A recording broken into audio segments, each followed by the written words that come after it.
नमस्कार दोस्तों, स्वागत है आप सभी का MNGKGS पॉइंट में। आप सभी दोस्त लोग कैसे हैं? हम उम्मीद करते हैं कि बहुत अच्छे होंगे और आप सभी दोस्त लोग अपने एग्ज़ाम की तैयारी बहुत ज़बरदस्त तरीके से कर रहे होंगे। दोस्तों, आज की इस वीडियो में हम करने वाले हैं लुसेंट किताब का निचोड़ GKGS के 65 रामबाण प्रश्न को दोस्तों आज की इस वीडियो में हम करेंगे। और साथ ही इस वीडियो के अंत में एक प्रश्न भी है जिसका उत्तर आप सभी दोस्तों को कमेंट बॉक्स में बताना है। इससे दोस्तों क्या होगा, आपके एग्ज़ाम की तैयारी का भी पता चलेगा, जो आपका तैयारी किस प्रकार का है, और एक प्रश्न आपको याद भी हो जाएंगे। तो चलिए दोस्तों, बिना समय को देर किए आज की इस GKGS की वीडियो को हम शुरू करते हैं। आज का दोस्तों फर्स्ट क्वेश्चन है, सबसे पहले भारत में व्यापार करने के लिए कौन आए थे? कौन यूरोपीय कंपनी दोस्तों सबसे पहले भारत में व्यापार करने आए थे? उसका नाम है पुर्तगाली। याद रखिएगा, पुर्तगाली। वास्को डी गामा समुद्र के रास्ते होते हुए केरल के कालीकट पहुंचा था। कब दोस्तों? तो 14 से याद रखिएगा 98 में। साथ ही आप बोल सकते हैं यूरोपीय व्यापारी जो भारत में आगमन किए थे, पुर्तगाली। और उसके बाद दोस्तों बोल सकते हैं आप अंग्रेज। याद रखिएगा साथी, अंग्रेज। उसके बाद दोस्तों आप बोल सकते हैं डच। क्या साथी? डच। डच के बाद साथी आप क्या बोल सकते हैं? डेनिश। याद रखिएगा, डेनिश भी हो जाएगा, डेनिश। उसके बाद दोस्तों आप क्या बोल सकते हैं? फ्रांसीसी बोल सकते हैं। कौन दोस्तों? तो फ्रांसीसी। याद रखिएगा। पुर्तगाली साथी 1498 में। अंग्रेज पूछा जाए तो 16 ईस्वी में। डेनिश पूछा जाए दोस्तों आपसे तो बोलिएगा 1616। डच पूछा जाए तो 1602। फ्रांसीसी पूछा जाए तो 1664 आप बोल सकते हैं। अगला प्रश्न कर लेते हैं। प्रश्न कहता है, बंगाल का शोक किस नदी को कहा जाता है? साथ ही बंगाल का शोक कहा जाता है दामोदर नदी को। कौन नदी को?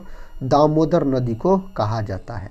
कोसी नदी का बात किया जाए तो बिहार का अगर शोक आपसे पूछा जाए जो कौन नदी को कहा जाता है, तो बिहार का शोक दोस्तों कोसी नदी को कहा जाता है। सबसे अधिक मार्ग परिवर्तन करने वाली नदी पूछा जाए फिर भी आप बोलिएगा कोसी नदी हो जाएगा। सही उत्तर ऑप्शन बी को यहाँ पर लॉक कर लीजिए। प्रश्न कहता है, हर्षवर्धन के शासनकाल में भारत कौन आया था? तो दोस्तों हर्षवर्धन के शासनकाल में जो भारत आया था, कौन आया था? तो ह्वेनसांग आया था। याद रखिएगा, ह्वेनसांग याद रख सकते हैं आप। चीनी यात्री थे दोस्तों जो कि हर्षवर्धन के शासनकाल में भारत आए थे। फाहियान का बात किया जाए तो यह भी चीनी यात्री थे। चंद्रगुप्त विक्रमादित्य के शासनकाल में भारत आए थे, फाहियान का बात किया जाए तो। दोस्तों हर्षवर्धन का जो दरबारी कवि था उसका क्या नाम हो जाएगा? उसका नाम हो जाएगा बाणभट्ट। याद रखिएगा, बाणभट्ट के द्वारा हर्षचरित नामक पुस्तक की रचना किया गया है। और दोस्तों आप बोल सकते हैं हर्षवर्धन का जो राजधानी था थानेश्वर, और उसके बाद कन्नौज भी ले जाया गया राजधानी को। हर्षवर्धन के द्वारा भी दोस्तों रचना किया गया है 3 महत्वपूर्ण पुस्तक जो एग्जाम में पूछा गया, रत्नावली, प्रियदर्शिका और बोल सकते हैं नागानंद। ये किसके रचना है? तो ये तीनों हर्षवर्धन के रचना है। याद रखिएगा आप। अगला प्रश्न है, कहता है सारनाथ में किस सम्राट का स्तंभ है? दोस्तों सारनाथ में बोल सकते हैं किस सम्राट का कथा स्तंभ है? तो अशोक का है। याद रखिएगा, अशोक जो है यह मौर्य वंश से संबंधित शासक हो जाते हैं। अशोक के समय में कलिंग युद्ध हुआ था 261 ईसा पूर्व में, यानी BC में। और दोस्तों अशोक का बात किया जाए आप तो बोल सकते इसी के समय में तृतीय बौद्ध संगीति का आयोजन किया गया अशोक के समय में, पाटलिपुत्र में बोल सकते हैं आप। और सारनाथ में महात्मा बुद्ध ने प्रथम उपदेश भी दिया था। अगला प्रश्न कहता है, बाजार नियंत्रण प्रणाली किसने प्रारंभ की थी? बाजार नियंत्रण प्रणाली का शुरुआत मेरे भाई अलाउद्दीन खिलजी के द्वारा किया गया, जिसको द्वितीय सिकंदर के नाम से भी जाना जाता है, अलाउद्दीन खिलजी को। दोस्तों द्वितीय अशोक किसको कहा जाता है? तो द्वितीय अशोक पूछा जाए आप तो बोल सकते हैं कनिष्क को। कनिष्क को द्वितीय अशोक के नाम से जाना जाता है। जिंदा पीर दोस्तों पूछा जाए औरंगजेब। दक्षिण भारत से उत्तर भारत में भक्ति आंदोलन किसने चलाया? तो यह चलाया था रामानंद। कौन दोस्तों? रामानंद आप बोल सकते हैं। ऑप्शन ए को लॉक कर लीजिए। कहता आज़ाद हिंद फौज की स्थापना किसने की थी? दोस्तों आज़ाद हिंद फौज का स्थापना सुभाष चंद्र बोस के द्वारा किया गया था। कैप्टन मोहन सिंह बोल सकते हैं। उसके बाद इसका कमान दोस्तों सुभाष चंद्र बोस ने भी संभाला था। ऑप्शन सी यहाँ पर सही उत्तर हो जाएगा। कहता हर्षवर्धन द्वारा रचित नाटक है। इनमें से कौन हर्षवर्धन के द्वारा रचित नाटक है? तो दोस्तों रत्नावली याद रखिएगा। ऑप्शन सी रत्नावली बोल सकते हैं आप। कादम्बरी जो है दोस्तों यह हर्षवर्धन के जो दरबारी कवि थे। कौन? तो बाणभट्ट बोल सकते हैं। बाणभट्ट का दोस्तों रचना है कादम्बरी और हर्ष चरित बोल सकते हैं। नेक्स्ट क्वेश्चन का था शाहनामा के लेखक इनमें से कौन था? तो दोस्तों शाहनामा किसके द्वारा लिखा गया? फिरदौसी के द्वारा लिखा गया है। ऑप्शन यहाँ पर ए को आप लॉक कर लीजिए। नेक्स्ट क्वेश्चन की तरफ बढ़ते हैं। दोस्तों क्वेश्चन का था आजीविका संप्रदाय के संस्थापक कौन थे?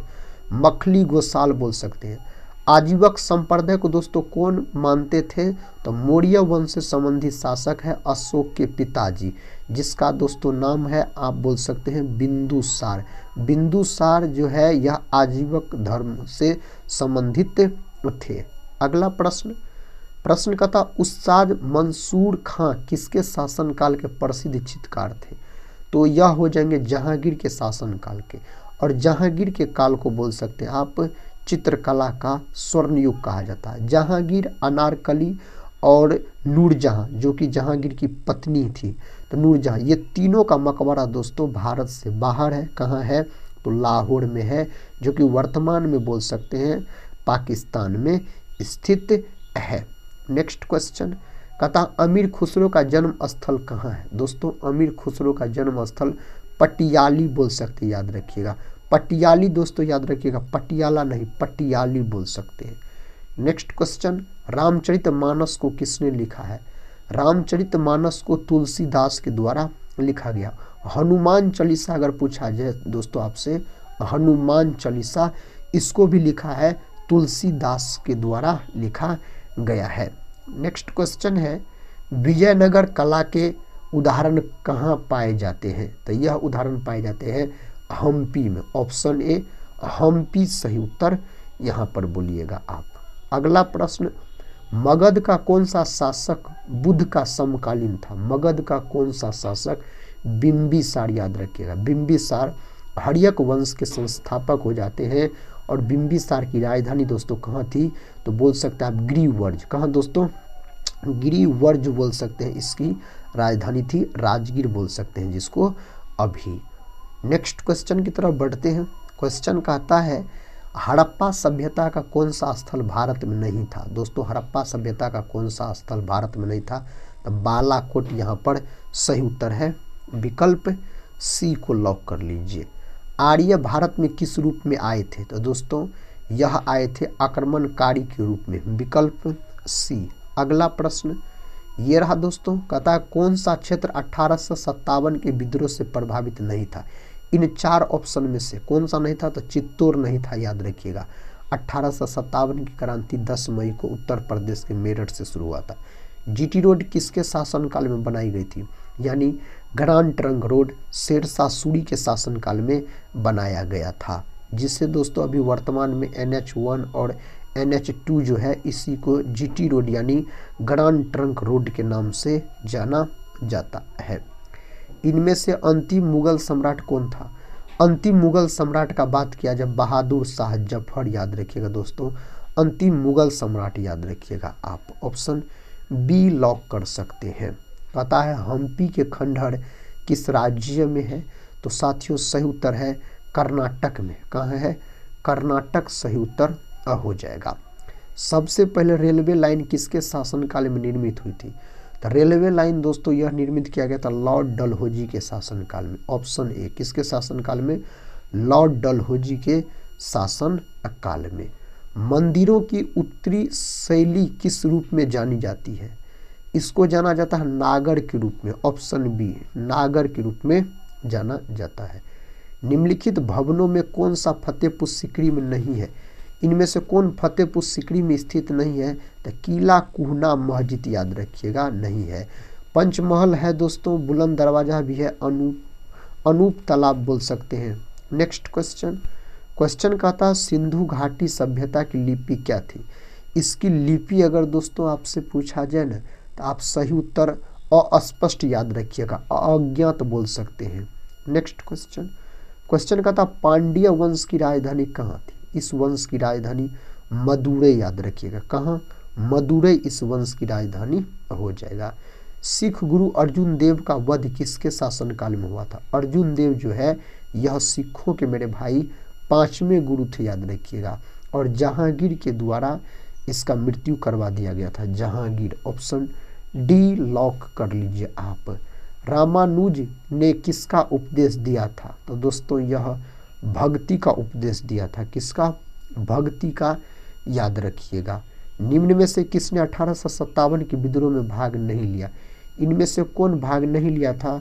तो भगत सिंह दोस्तों भाग नहीं लिया था 1857 के विद्रोह में। पल्लवों की राजधानी कहाँ थी?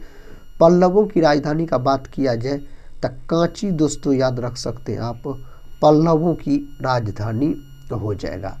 कांग्रेस का प्रथम विभाजन कहाँ हुआ था? कांग्रेस का जो प्रथम विभाजन हुआ था सूरत अधिवेशन में, जो कि 1907 में हुआ था।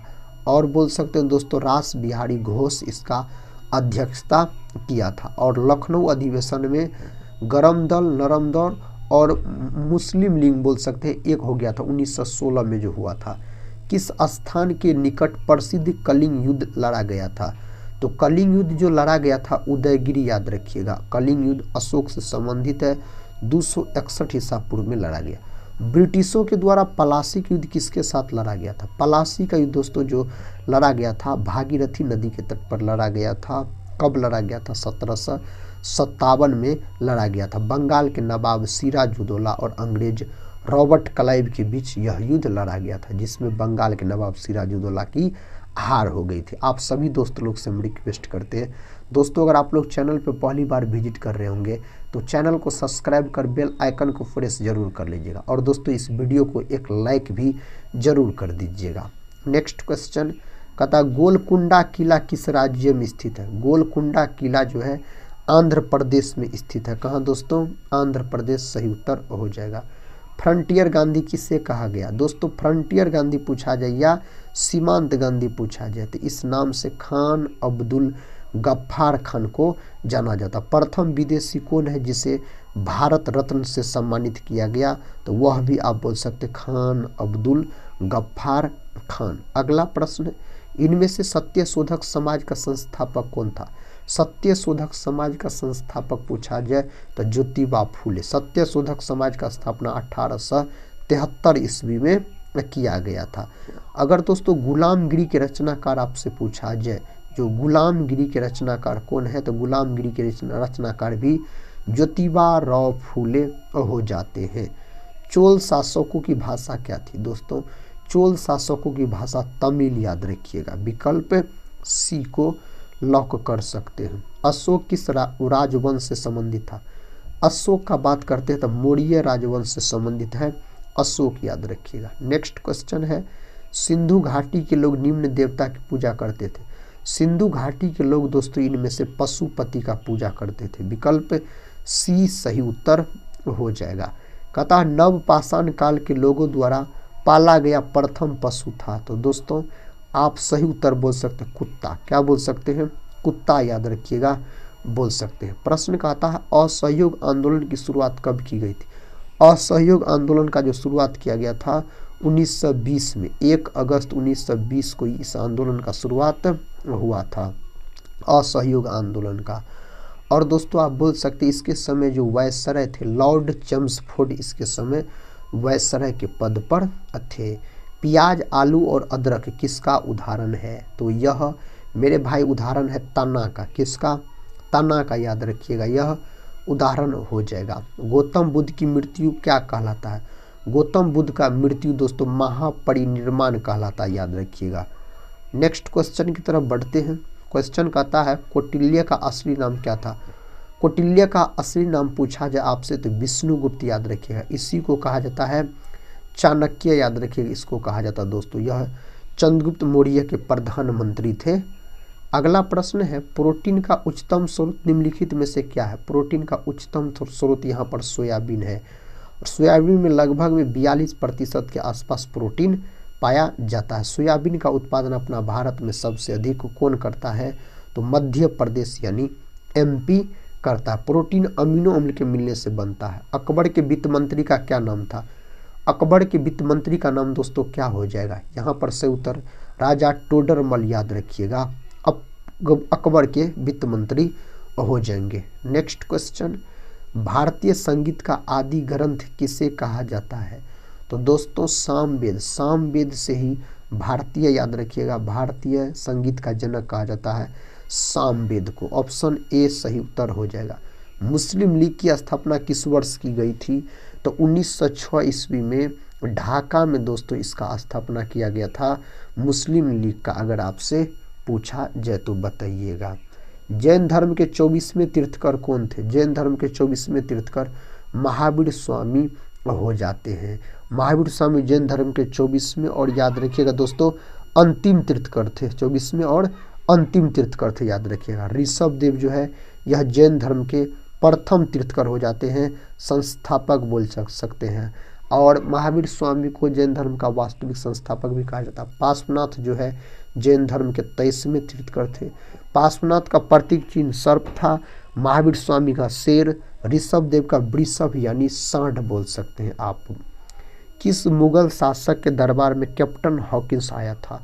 कैप्टन हॉकिंस जहांगीर के शासनकाल में आया था। अगला प्रश्न कहता राज्य पुनर्गठन आयोग की स्थापना किस वर्ष में की गई थी। इसका स्थापना 1953 में दोस्तों किया गया था। नेक्स्ट क्वेश्चन अकबरनामा या आईने अकबरी की रचना किसने की है तो अबुल फजल के द्वारा इसका रचना किया गया था। ऑप्शन सी सही उत्तर हो जाएगा। नेक्स्ट क्वेश्चन देखिए राष्ट्रकूट वंश का अंतिम शासक कौन था। राष्ट्रकूट वंश का अंतिम शासक कृष्ण तृतीय हो जाएगा। विकल्प डी को लॉक कर लीजिए।